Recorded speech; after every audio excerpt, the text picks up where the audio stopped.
welcome everyone, and thank you so much for joining today's research seminar of the Monash Sustainable Development Institute. And for those who don't know me, my name is Rob Raven. I'm a professor of sustainability transitions at MSDI, and I will be hosting today's seminar. And before I start the seminar, I would like to acknowledge the traditional custodians of the land where I'm based, the Boon Wurrung people of the Kulin Nation, and pay my respect to their elders, past and present. And it's great to see so many of you here today, both from MSDI and Monash, but also nationally and possibly internationally as well. It's great to have a diverse group of people part of this session today. As many of you will know, today's speaker, Professor Flor Avelino, was originally scheduled to speak at to give a keynote at last year's International Sustainability Transitions Conference at the in-person day in Melbourne, and unfortunately, due to circumstances, Flor wasn't able to make that presentation. So I'm very pleased and thankful that Flor is willing to give that keynote talk still here today.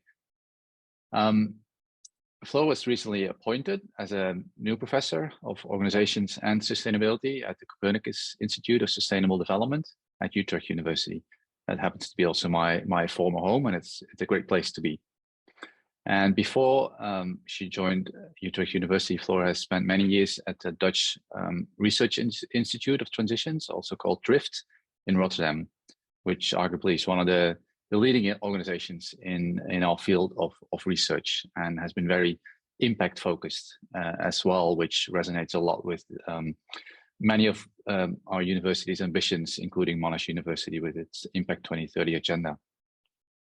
So, and while being at DRIFT, Flor has also been very passionate about education. I think you've led and established a transition academy at DRIFT, and I've been doing a bit of education in that myself as well, which I've always enjoyed because it was very much practitioner oriented. But I guess what you're really famous about is all your research into the role of power in transitions, which was also the topic of your PhD thesis, which also then led you into leading numerous international projects on powers, particularly in urban context, and also transformative social innovation, which I think is a topic that you've worked on a lot over the last couple of years. And I'm sure we will hear a lot more about this in the seminar today. So before I'll hand over to Flor for her presentation, a few practicalities. The seminar the presentation will take about 30 to 40 minutes, and there will be room for question and answers after that. And please think of questions while you're listening to the presentation so we can have a lively Q&A. And during the Q&A, feel free to put your question in the chat, but preferably actually raise your digital hand during the Q&A and post a question yourself. So I'll be moderating that session a bit, but for now, I'm happy to give the floor to Flor. Thank you very much. Good morning to everyone, at least good morning here in Amsterdam. We're just starting the day. It's a very sunny, beautiful day. Yeah, I'm very honored to be here. So thank you for the invitation. So I'm going to talk about the transformative power of social innovation for just sustainability transition. So these are a lot of big words. So I hope at the end of this talk, it's clear what we mean by it and why we think it's interesting. So before I go into these words and how we have studied them, a little bit about the why I think we need to study this, why this is relevant. And without going into too much detail, an important starting point for my research and for the research that we also do in the field of transitions is that the global societal challenges of our times, the ecological, the economic, and the social, that these challenges are intertwined and that they are systemic and persistent. So we have been trying to tackle them for many decades, and it's really challenging. So a very important starting point for this research is that to tackle these challenges, we need technological innovation. It's necessary, but it's not sufficient. So here the argument is that we also need social innovation, particularly transformative social innovation that can contribute to just sustainability transitions. So I've been studying this big topic for the past 20 years across all different kinds of organizations, networks, and projects. I'm not going to go into the details of any of these. You can find most of them online, including many of the reports that are behind them. So I will refer to some of them throughout the years. But generally speaking, in the past years, I started with my PhD on power, and that has remained kind of a red thread throughout my research.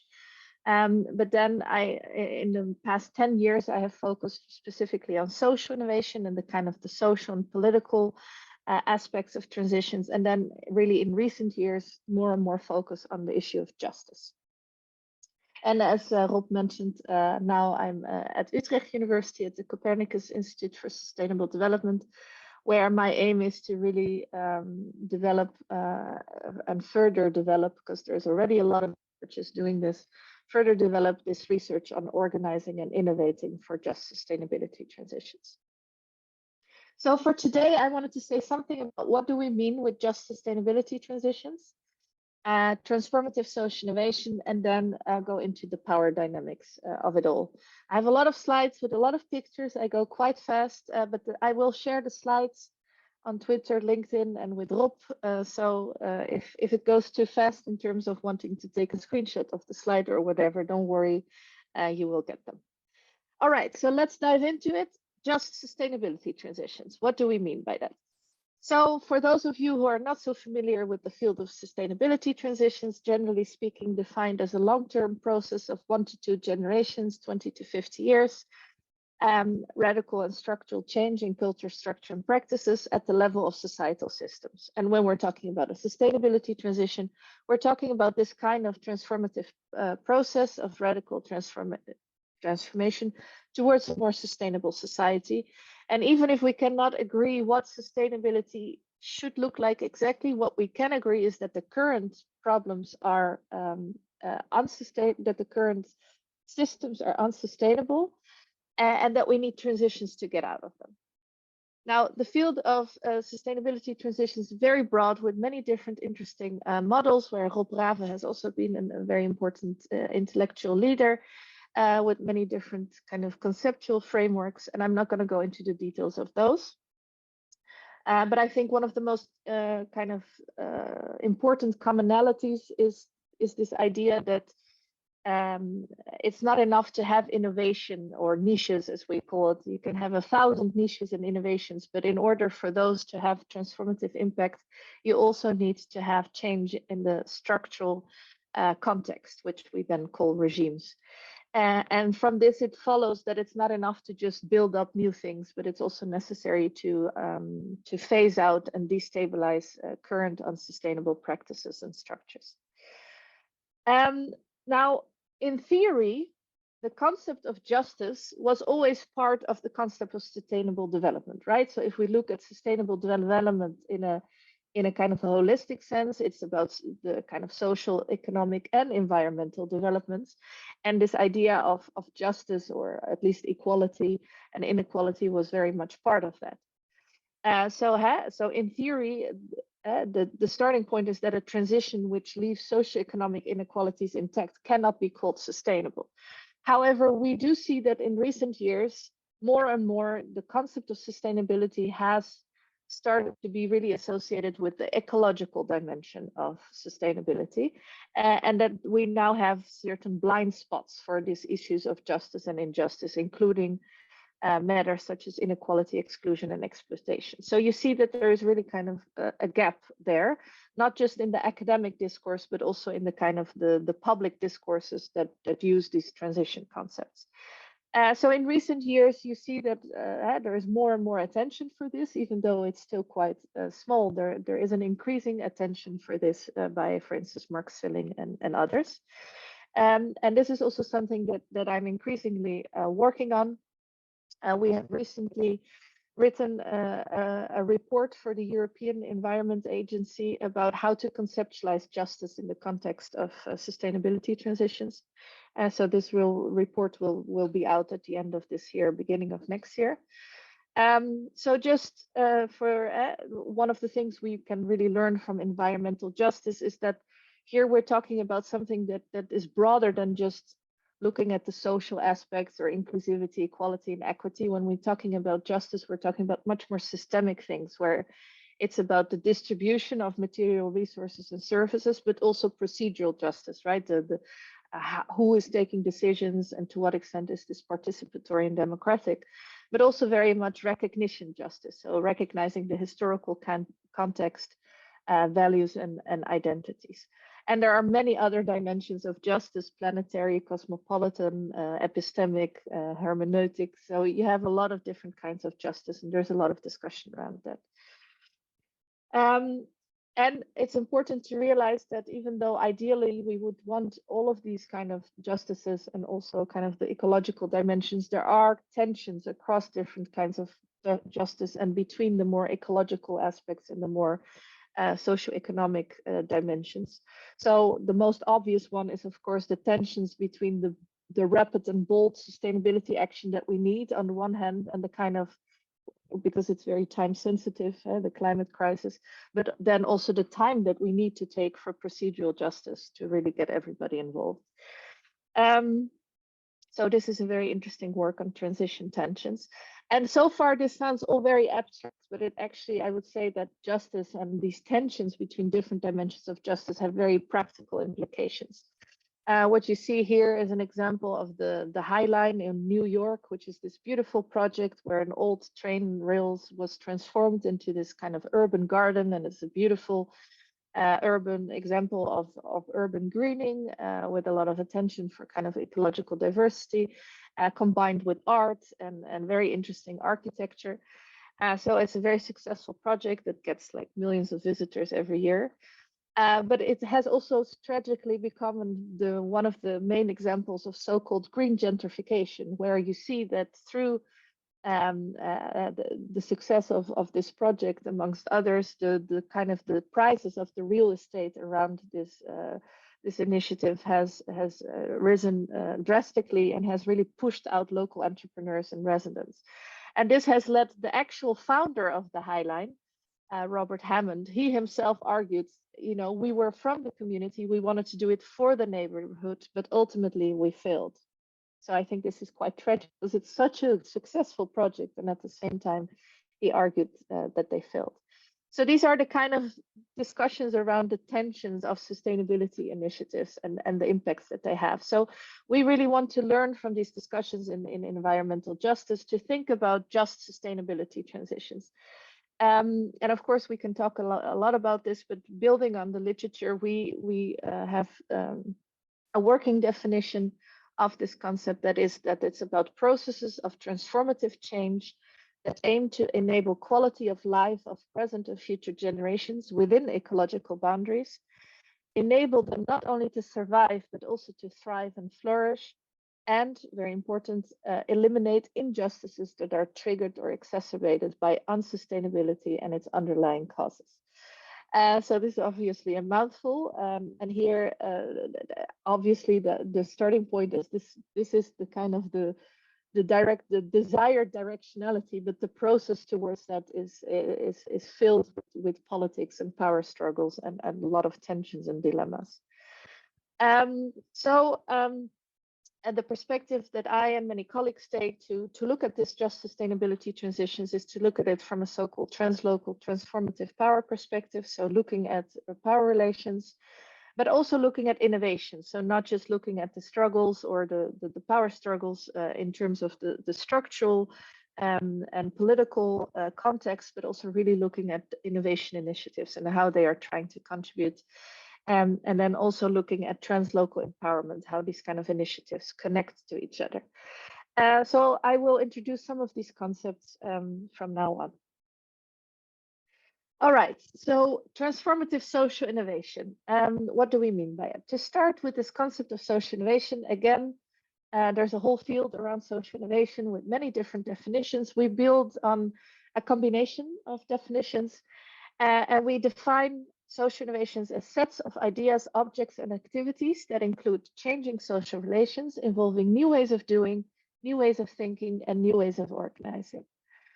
So if you take the example of an eco-community, so a group of people that are kind of trying to live self-sufficiently and sustainably, one of the innovative things that they do there is to produce their own energy or produce their own food. And when you're talking about decentralized energy production, obviously technological innovation is essential there. Yeah? Without the windmills and the solar panels, we would not be able to have that. But we argue that it's also socially innovative in the sense that it also comes with new relations between neighbors, between citizens and governments, but also between consumers and producers. And these new relations also come with new kinds of practices. And so neighbors going up to their roof to take care of their solar panels. And it also requires kind of new ways of thinking, like entirely new concepts and words are made up, like the prosumer as a combination of the consumer and the producer. And it also requires new ways of organizing, or rather reinventing ways of organizing, such as the cooperative. So decentralized energy communities is just one example. There's many other examples like sharing economy and participatory budgeting, which I will say something about later. In terms of what I said about new forms of organizing, I here very consciously used the concept of reinventing the cooperative, because actually there's something entirely new about the cooperative as a legal form for organizing. It's actually much older than the limited company that we are so familiar with nowadays. But what you do see is that there has been a sort of a reinvention of the cooperative form over the past decade, also in response to the economic crisis. So it's important to emphasize, and this is, I think, generally speaking, the case for innovation, but it's even stronger for social innovation, that it's not just about entirely new things. It's also about new combinations of old things and a reinvention of things from the past. So I mentioned decentralized energy production as one of the examples. There's many more examples. In one of our projects, the Transit project on transformative social innovation theory, we studied 20 international networks that are working on social innovation. You can also frame them as social innovation movements. And we studied these at the level of these international network organizations, but then we also zoomed in to see how these movements then land in place-based contexts. And we looked at 100 initiatives at local, regional, and national level in 27 countries across Europe and Latin America. You find all the reports online. So obviously, I'm not going to discuss all of them. I would just like to give a few examples to bring this concept alive. So one very famous example of social innovation is participatory budgeting, which is basically, to put it very shortly, a form of direct democracy where citizens are involved in deciding how budgets of governments are spent. And it's often at the level of the municipality. And this started in Porto Alegre in Brazil, and it was a huge success. And it kind of traveled around the whole world. In 2012, Sintomer et al. Estimated that there were 800 to 1,500 participating initiatives. By now, there are much more. And they're also organized through networks, and they share experiences and so on. So a completely different example is the Impact Hub, which is a network of social entrepreneurs who not only share a working space, but they also share a way of working together. So really learning from each other in terms of business models and approaches to try and combine making a living with having a positive impact on society. So the first Impact Hub, which was really a place in London, started in 2005, and then it grew like wildfire and spread across the world. And nowadays you have 107 impact hubs in 60 different countries, where they argue that they reached 30,000 entrepreneurs and have created almost 50,000 jobs. So the interesting thing about this kind of networks is that when you look at the Impact Hub in Amsterdam, for instance, it might seem like a very small initiative, but when you look at the translocal network behind it, it's actually quite substantive. So a completely different example are eco-villages, which I have also studied. And To put it again in very simple terms, an eco-village is a human skill settlement where a group of people try to live in harmony with nature and with each other.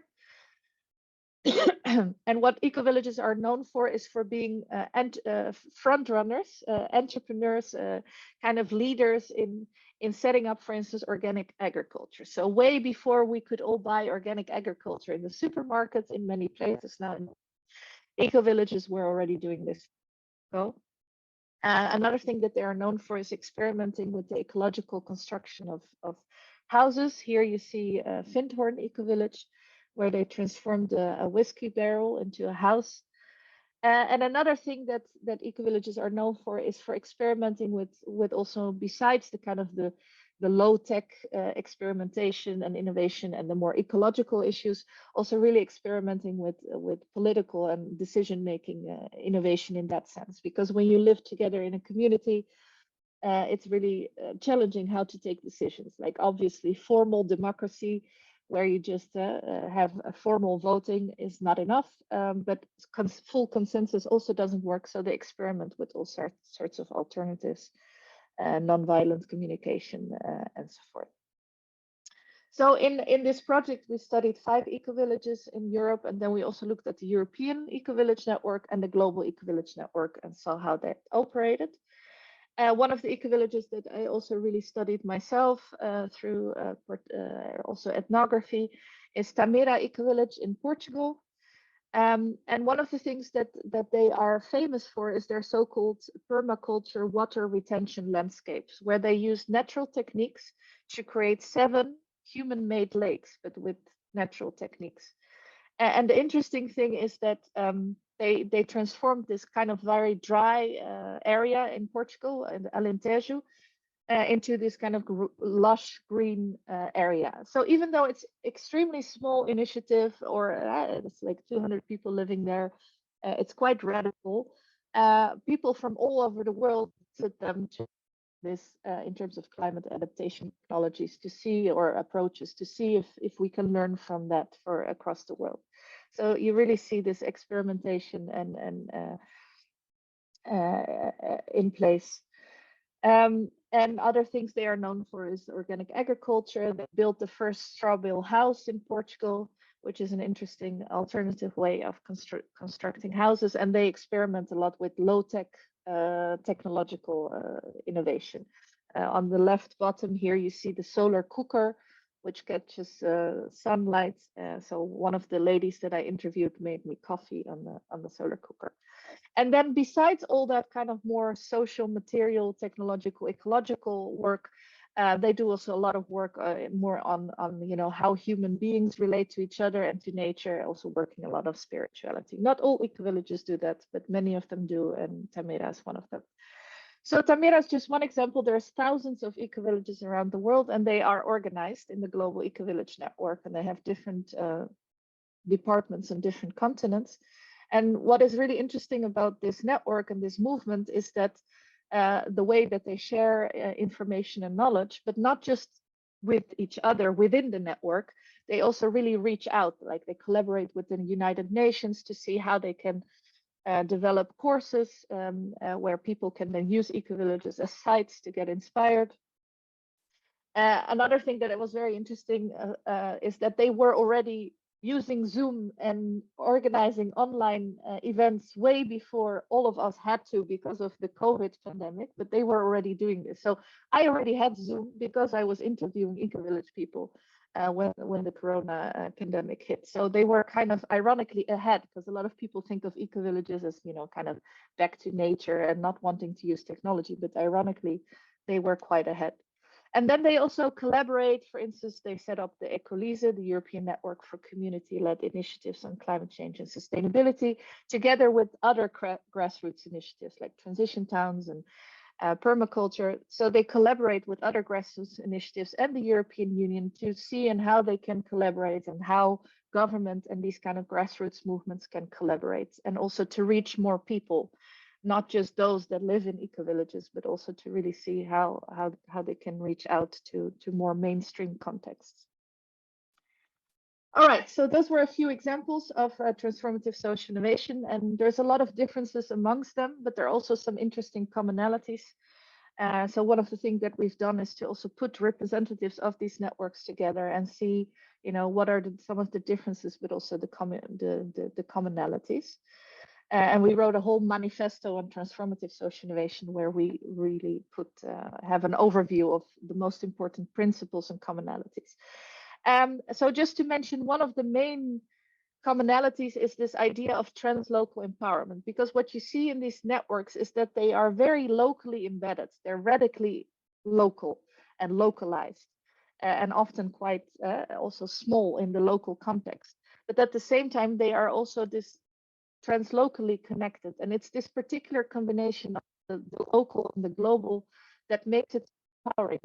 People see the direct results of their interventions in their direct environment, but at the same time having this wider sense of impact. So this combination makes it very empowering.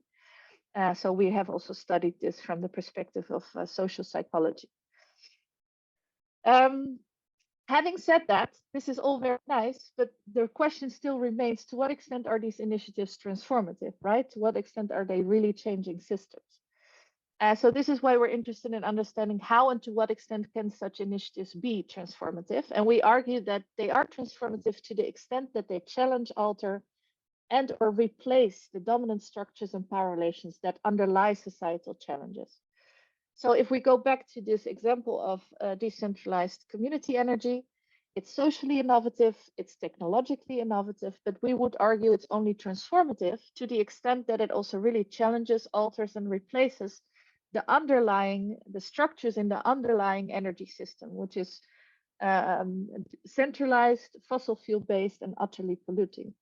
And you could even go a step further and argue that it also needs to challenge the underlying economic system of hypercapitalism and overconsumption and extraction. So this is then also what brings us to the third dimension of this talk, which is power. Because if we go back to the societal challenges that we started with, when you look at those in terms of power, you can argue that why are they problematic? Because there are these problematic power relations of inequality, oppression, exclusion, exploitation, extraction, and injustice. So this leads to questions on how and to what extent do these innovations challenge and or reproduce power relations, and also what are the intended power implications of these innovation processes, but also what are the unintended implications. So this leads us to the topic of power, which is a very challenging one. It's one of the most contested concepts in social and political theory. There are so many different definitions and understandings of power that sometimes they even are opposite. So Weber has defined power more in terms of self-interest, the capacity of A to get B to do something against his or her will in the self-interest of A. While Parsons, a sociologist, defined power in terms of the capacity of systems to reach collective goals. So these are really opposite ideas of power. And of course, many of us might know the famous structure agency debate in social theory, where the question is very much, is power mostly with us as individual agents, or is it very much at the level of structures, discourses, and institutions? And obviously it is both. So one of the things that I've done in my work is to kind of identify what are these major power contestations in social, in political theory, about power over versus power to, whether it's centralized or diffused, and so forth. And then argue that rather than choosing sides within these debates, take a so-called dialectic approach to really acknowledge that these are different dimensions of power that can all help us to understand innovation and transformative change. So one of the things I've done is to then also really identify what have different scholars said about these different dimensions of power, and what does that mean in terms of asking empirical questions about innovation and transformative change. Again, I'm not going to discuss all of them, but I would like to highlight a few of these dimensions and how what this then means to think about innovation and transformative change. So one very famous debate is about the question to what extent power is conflictual or consensual. Where Michael Mann argued that violence is the most concentrated, bluntest instrument of human power. While Hannah Arendt argued the opposite. She said violence can destroy power, but is utterly incapable of creating it. And she argues that power and violence are opposites, because where the one rules absolutely, the other is absent. So this is quite abstract, but you can make it concrete with an example. The idea is that if I need to put a gun to your head to make you do something, it's because I have no power over you. So Hannah Arendt argues that violence comes in when people don't have power. That's when they start using violence. And then Michel Foucault complicates things, as he always does, by arguing that you don't even need physical violence to be oppressive. So he has this beautiful quote where he argues that subjection is not only obtained by the instruments of violence, and it can also be direct physical force against force, bearing on material elements, and yet without involving violence.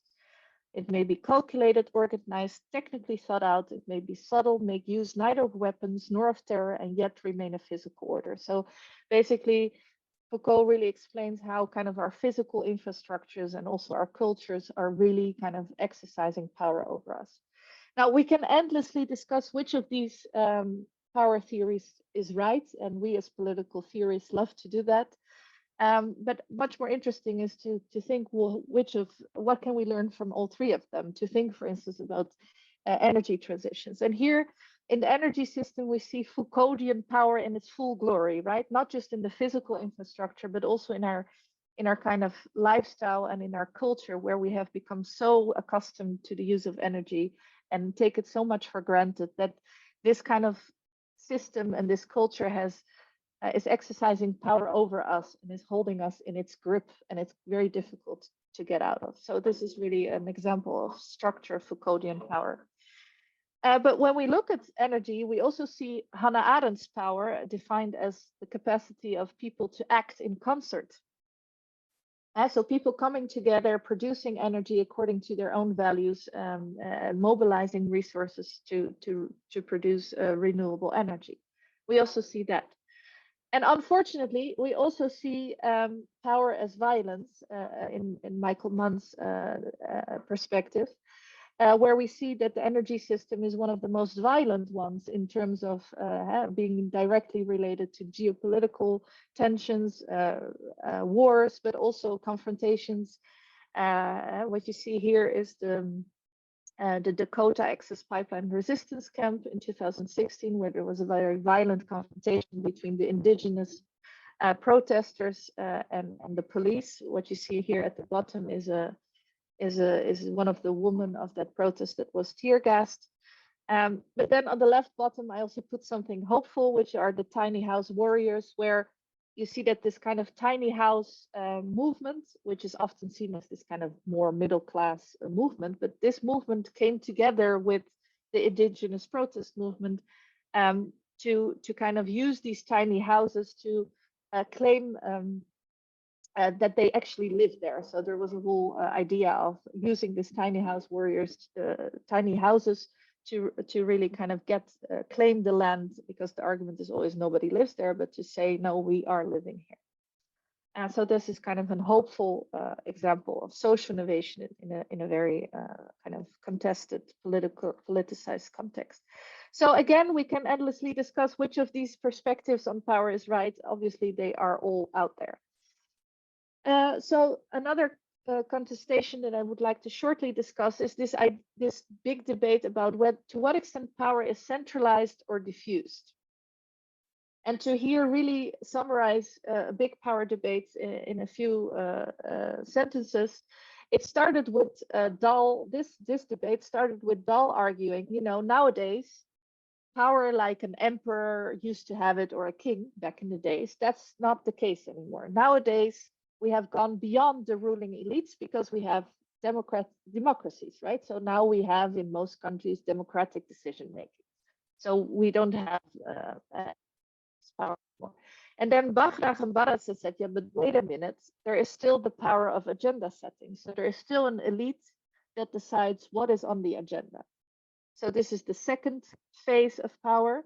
And then Hughes, who went one step further and said, even if you think that you can choose, you're actually being influenced or manipulated. So that's the kind of the power of preference shaping. So this has become to known as the three phases of power. And again, endless debates about which of them is most correct. But I think it's interesting to ask how all these phases appear, and that it really helps us to understand how decentralization in one place can lead to re-centralization elsewhere. And we see this very clearly in the case of Airbnb and Uber, right? Because at first glance, it looks like a decentralization. Everybody can rent their room, everybody can become a taxi driver. So there's a decentralization from taxi companies or hotel chains to basically anyone. But then when you look closer, you see that there is kind of a re-centralization of power in the platform companies that are behind it, where there is almost like an ultra concentration of power and of profits. And where you also really see that the kind of the revenues are really leaking out of local economies around the world to platform companies in, for instance, Silicon Valley. So this is a really good example of something that looks like decentralization is actually also a new kind of concentration of power. And if you then look at energy and decentralized energy, it's very easy to see how decentralized energy and renewable energy can help redistribute power to the people, right, from big companies or governments to citizen initiatives. But when you look at a happy picture like this, where people are producing their own energy, it's equally important to ask who is not on this picture and why. But then, and here it's very important, it's not to end with that and become cynical, because there is a tendency of power analysis to then become very cynical. So the challenge is to then actively look for alternative examples where people are aware of these problems and are trying to tackle them, such as initiatives where municipalities are collaborating with renewable energy entrepreneurs to see how the revenues can be reinvested in to deal with energy poverty at a public level, for instance. So there's all sorts of ways to deal with these kind of power challenges. So far, I mostly talked about things that power thinkers disagree on. One thing they agree on, or at least one thing, and that is that power is a social relation. But often when we think about power relations, we tend to think about mostly about A exercising power over B, or the other way around, or A having more or less power than B. And there's a third kind of power relation, and that is that A and B can exercise different kinds of power. And these different kinds of power relations can coincide, but not necessarily. So the fact that you have more power than me in an absolute sense does not necessarily mean that you also have power. The fact that you have more power than me in an absolute sense, that does not mean that you have power over me, because I might have a little bit of power that you don't. And that is what gives me a certain independency. And this is crucial to understand how innovation can happen in the first place. So here, as a part of my work has been to think about different kinds of power that can be exercised. And one way to look at this is to look at how we the mobilization of resources, and you can look at kinds of resources. And then you can distinguish economic power or ideological power or geopolitical power. So that's one way to think about it. But another way to think about it is to think about different types of power in terms of how they relate to stability or change, where reinforcive power is the capacity to reproduce existing structures and institutions. So this is very much this idea of structural power. Countervailing power is the capacity to challenge and dismantle existing structures and institutions. And then so-called prefigurative power or innovative power is the capacity to create new ways of doing thinking and organizing. And this is often not thought of as power, but when you develop new resources, for instance, you are by definition changing the distribution of resources. So you are by definition changing the existing power relations. And here it's important to emphasize that these are inherently qualitatively different things. So we tend to think about power as a kind of a neutral thing, like money. You either have a little of it or a lot of it. and then you decide what you do with it. Do I use my power to change things or to reproduce things? But here the argument is that the actors that might have a lot of reinforcive power are not necessarily the actors that have innovative power. So you need different kinds of actors. And this is also what makes transformative power particularly challenging, because it's not one kind of power that one actor can exercise alone. It requires all these different kinds of power. So it requires prefigurative power, for instance, where people are, producing renewable energy, creating new ways of creating energy. But it also requires reinforcive power. Because, for instance, in order to make renewable energy and decentralized energy work, you need new laws and regulations that enable that, like the feed-in tariff in Germany that enables citizen initiatives to sell back the energy that they produce to the grid and to the energy. And this feed-in tariff was installed, but then it was also retracted and attacked by the fossil fuel industry, and then the tariffs were lowered, which then caused a lot of trouble for the renewable energy. So it's almost like a paradox. For transformative power, you need to kind of institutionalize the change, otherwise it's not transformative. And on top of that, you need countervailing power to kind of challenge and dismantle these existing structures and institutions, like, for instance, the power of the fossil fuel industry. So you really need all three of them. And it doesn't mean that each actor needs to do all of it by itself. Like if you look at this example of RESCOP, the network, European network of cooperatives, the individual initiatives themselves are maybe more focusing on exercising innovative power. But if you look at the network, there you see reinforcive power, where they are lobbying at the European level to kind of create laws and regulations that then force national governments to provide space for renewable energy. I think I need to speed up a little bit because we're almost out of time. Maybe only to emphasize here that, there's this famous quote by Buckminster Fuller that you never change things by fighting the existing reality. To change something, build a new model that makes the existing model obsolete.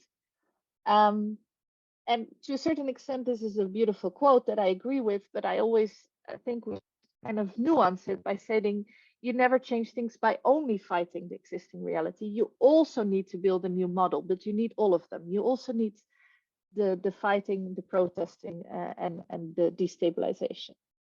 So to conclude, as is clear from many of the arguments so far, there is this paradox that transformation is very paradoxical. For innovation to have a transformative impact, whether it is organic agriculture, renewable energy, sustainable construction of houses, these innovations often start very radical, very small, and for them to become transformative, they need to somehow spread and mainstream across society. And in that process, they run the risk of becoming the opposite of what they once meant to be, and sometimes even reproduce the problems that they wanted to challenge in the first place. So this is the paradox of innovation and transformative change that is very central in our field.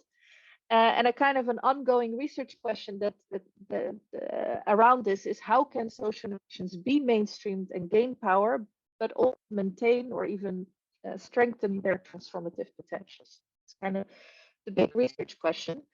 And I really like the work of our colleague Adrian Smith, where he argues that the most successful innovations are those that are able to translate to the mainstream, but at the same time also really nurture their radical core. So to do both at the same time.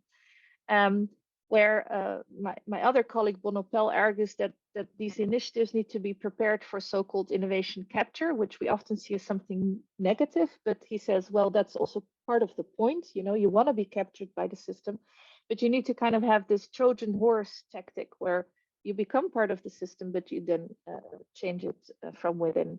So to finalize with an article that recently came out, led by Bono Pell, where we really think about these paradoxes of transformation. What are the different paradoxes, and how can we study them and navigate them? So this is also future work, empirical, that we will be working on. And then my final slide is my favorite quote of all times by Fitzgerald, who argues that the test of a first-rate intelligence is the ability to hold two opposed ideas in the mind at the same time and still retain the ability to function. And a lot of people know that first sentence, but I think the second sentence is the most exciting one, where he argues that one should be able to see that things are hopeless and yet be determined to make them otherwise. And I think that that's what transition thinking is all about. Thank you very much for your attention. I'm at 40 minutes now, so I should really stop talking. Looking forward to your questions. Thank you very much, Flor. That was amazing. Well done. And I'm happy to just go into some Q&A for anyone that would like to raise a question. We've got one in the Q&A box already, but please feel free to either pop in a question there or raise your hand. So I'll start with Joanna's question. Joanna, maybe if you are able, would you like to ask the question yourself? Hello. Thank you for the opportunity. I'll try to make it short.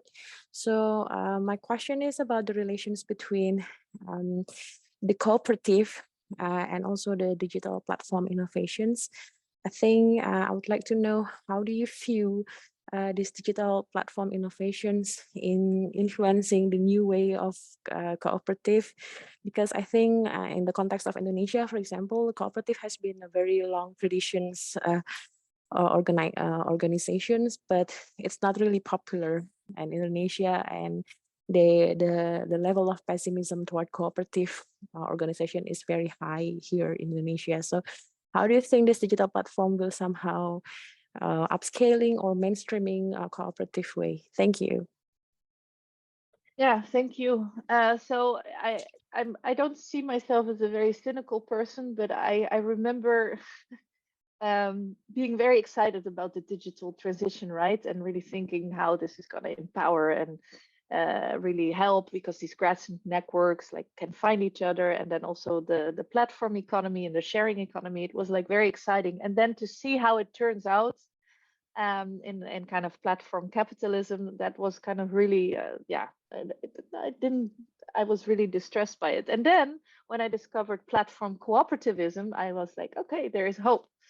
And I don't really study this myself empirically in depth.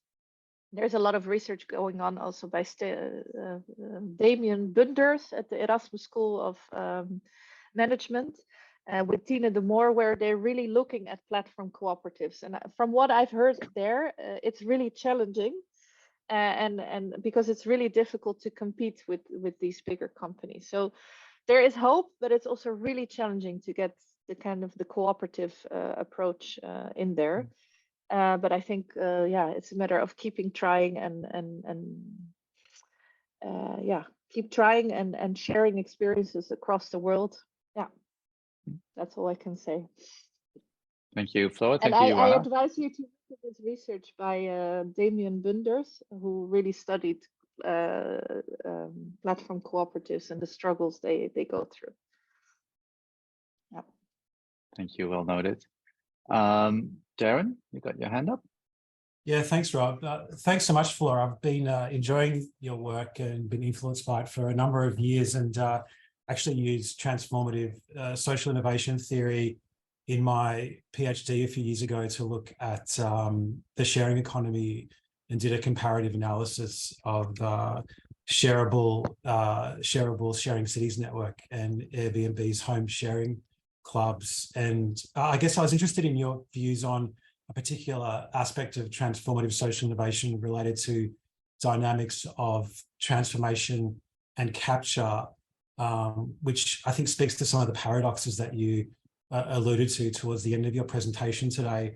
And I guess I'm wondering, from your more recent work on energy transitions, if you can look at some of those dynamics of transformation and capture. I mean, it could be, I'm thinking, in terms of local communities that want to transition, and they starting cooperatives, or they're doing energy sharing, and then how maybe some of the incumbent actors are using similar kinds of approaches to then co-opt those sort of experiments and commodify them and so on, and then reclaim power back, as it were. Yeah, so this is really, I think, the core of the research is to look at that. And but I think there is that's also what we discuss in this paper on paradoxes, that there are kind of different forms of paradoxes or capture. So or it's not always about capture. So you have the paradox of system reproduction, right? So if you start something new, that you then at some point reproduce the system. But there is also the challenge that things change over time. So it starts as something and then it becomes something else, which is slightly different, or it's a related problem, but it's not exactly the same. And I think because on the one hand, it's about capture, but what I think has been studied too little also in my work, I've been very enthusiastic about these grassroots initiatives and showing how they empower each other and how they really also manage to influence the European Union. Um, but in the meantime, obviously, there's other translocal networks, fossil fuel industry lobby, for instance, who's also doing that very successfully. And I think there needs to be kind of a political economy comparison, also in terms of the competition, because we are very often looking at the capture, but what about the actual competition over resources? And that is something that I would like to study more. But also this, it's very nice to say, you change the system from within. So another case study that I think we should look at is in the Netherlands, you had the vegetarian butcher. I don't know if you heard of it. It was super successful. So a guy that makes like vegetarian meat, huge success. And then it was bought by Unilever, which I think is a fascinating case. Like with the idea, like that's how we're going to change the world, and make transformative impact. So I would really like to trace that, like, okay, what then happens? And I think both things happen. There is change from within, but there's the other. And I'm a very qualitative research, but I think it would be useful to also have some quantitative elements to then really compare just through resource mobilization what actually happens in these different aspects. And I think for energy, it's a bit the same. Like you had also, I think we even got an offer from Vattenfall, or people got an offer from Vattenfall to buy their roof. We'll put the solar panels for free there, but then your roof is ours. So that's a brilliant example of capture. And then, yeah, to then really compare how much energy is produced in these different variations. Yeah, it's not something I haven't done yet, but I would love to study that more in the future. Thanks, I need Darren. to stop talking. I want to hear your questions. No, that's all right. We've got a question from Rachel. And Rachel, you want to ask the question yourself? Hi, thanks. That was very interesting talk. I really enjoyed your presentation, so thank you. I think my question's probably maybe a bit too broad for this, but I'm just sort of interested in your take on this idea of like addressing the modern day slavery for decarbonisation and transformations, like as part of just transitions and power and justice and all of that concepts. So from my understanding, it seems to be a little bit more like implicitly stated in a lot of literature rather than explicitly stated. Obviously, some exceptions like Professor Sobercall and stuff have mentioned, like the whole systems thinking and things like that. But I'm sort of interested in your take on how to sort of implement that or include that in these discussions around justice. Yeah, I think it's an empirical challenge that just needs to be addressed. The modern day slavery. Some people would argue. I have a PhD student now that does some great work on what she calls CPC, so capitalism, patriarchy, and colonialism, which are kind of three huge concepts that are sort of often avoided in the field, and but they can actually be made very concrete and empirical. Like we don't need to just remain very philosophical about it. It's also important, but yeah, we need to unpack these things. If we want to take serious the idea that we study justice and sustainability transitions, we need to look at these power asymmetries and not avoid the most. And I have been guilty. I mean, I forgive myself, but I've studied power and transition for 20 years and kind of avoided certain difficult topics because I thought that's a whole field in itself. It's a whole Pandora's box. Like, who am I to then start talking about gender relations or racial relations? But I think at some point, talking about power without talking about actual power inequalities becomes problematic. So I think the field has a lot to work, not just our field of sustainability transitions or social innovation, but a lot of research fields have a lot of work to do there to look at the most daunting cases and really empirically study those. And the example you mentioned is one of those. Thank you, Rachel. We've got another question in the chat by Sonia Gantiole. Sonia, are you there? Yeah, go ahead. Yeah, I'm there. I will be brief so that we can, in case, have other questions. Usually during also the presentations, when it comes to social innovation and discussing those and empowering, usually it refers to local communities and grassroots movements or businesses. However, I would like to hear your point of view. What's the role of actually the state and especially regional and local government? I fear those are sometimes, I don't know, missing from the discussion as well. So I would be great to get your insights on that. Yeah, thank you very much. I actually left a lot out that talks about the relations between the state, the market, and the community. So that's in other talks. I really go into that, where I actually really emphasize, and I'm aware I'm part of reproducing this idea that social innovation is a grassroots thing that comes from communities. That's one part of it, but actually very often it is initiated by the state through governments at different levels. So participatory budgeting, for instance, was very much started by it was started by a mayor of a local government. So it didn't come from a community initiative. It was someone in government who started that. But yeah, it's still at the local level. And obviously, a lot of the social innovations that we have seen or that we need require regional and national government. So the argument that we always make is that social innovation is not confined to one institutional logic like the community. It actually very much, or the market like social entrepreneurs, it very much is also coming or should come from the state. And there, I think, especially regional government, I was at the Regional Studies Association conference last week, where we also had these debates that especially regional governments, I think, have a very important role to play there. And so far, if you want to get me angry, you should talk about the triple helix. I always get really angry about the triple helix, not so much as a concept, but I mean more how it plays out in the political circle. So this idea that is especially strong at regional governments, ironically, that you change a region or make it more sustainable by putting government, industry and academia together, and kind of completely missing out on a lot that is going on. And not just in terms of, you know, the grassroots networks or the social entrepreneurs or the hipster initiatives, but also just small and medium-sized enterprises, you know. And then the argument is always, yeah, but that's too small, we cannot reach them. And that's where I then come back to these translocal networks. There are so many networks speaking on behalf of all these initiatives, whether they're the grassroots initiatives or the activists or small and medium-sized enterprises. There are these networks out there. So let's move away from this triple helix idea of technocratic kind of governance and really engage with this diversity. Yeah. So. Thank you, Sonia. Beyond the triple helix. I've got a very final quick question for myself, and I've been curious about power and as the way you talk about it. And you said, I think you said it's a slippery, multifaceted thing, and sometimes I feel like power is one of the things that it mostly works when it's invisible, except for the very explicit form of like aggressive and violent forms of power, and that power disappears almost as soon as you start talking about it. So I wonder if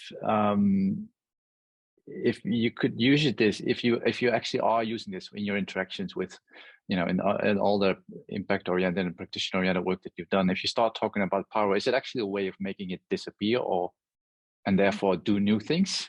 Do you have any reflections on that? Yeah, it's a very good point, and I think it's one of my missions. I also left a lot of rants about that. I left it out of my talk, but one of my missions is to kind of develop power literacy. So to find ways, how can we talk about power? Because again and again, I'm surprised at how uncomfortable people are about talking about it. So also when I'm in projects and others, and we develop, I don't know, an interview guide to ask questions about power, like a lot of researchers feel very uncomfortable asking these questions. But also when you sit together in a certain, when you facilitate a group, how to have conversations about power that make it less of a taboo, and make us unravel it and talk about it in kind of an adult way, because it's part of life. So by acknowledging that it's out there, so that's one part of it. But the other part of it is, that's why I also really now focus more on justice, is to not get obsessed with power as obviously the sole focus, but really to talk also about the directionality that we are talking about. So even if you cannot, and I think we should also avoid that discussions about power become only about accusing certain people, but it's also about understanding the systemic context, and understanding the injustices without necessarily only accusing certain actors, while still acknowledging their responsibility. But it is much more complex than that. So I hope to create a power literacy to show this diversity of power. So I don't think it's about making it disappear, but actually about making it more visible. Yeah. Well, thank you so much for that, Flo, and I love the idea of power literacy.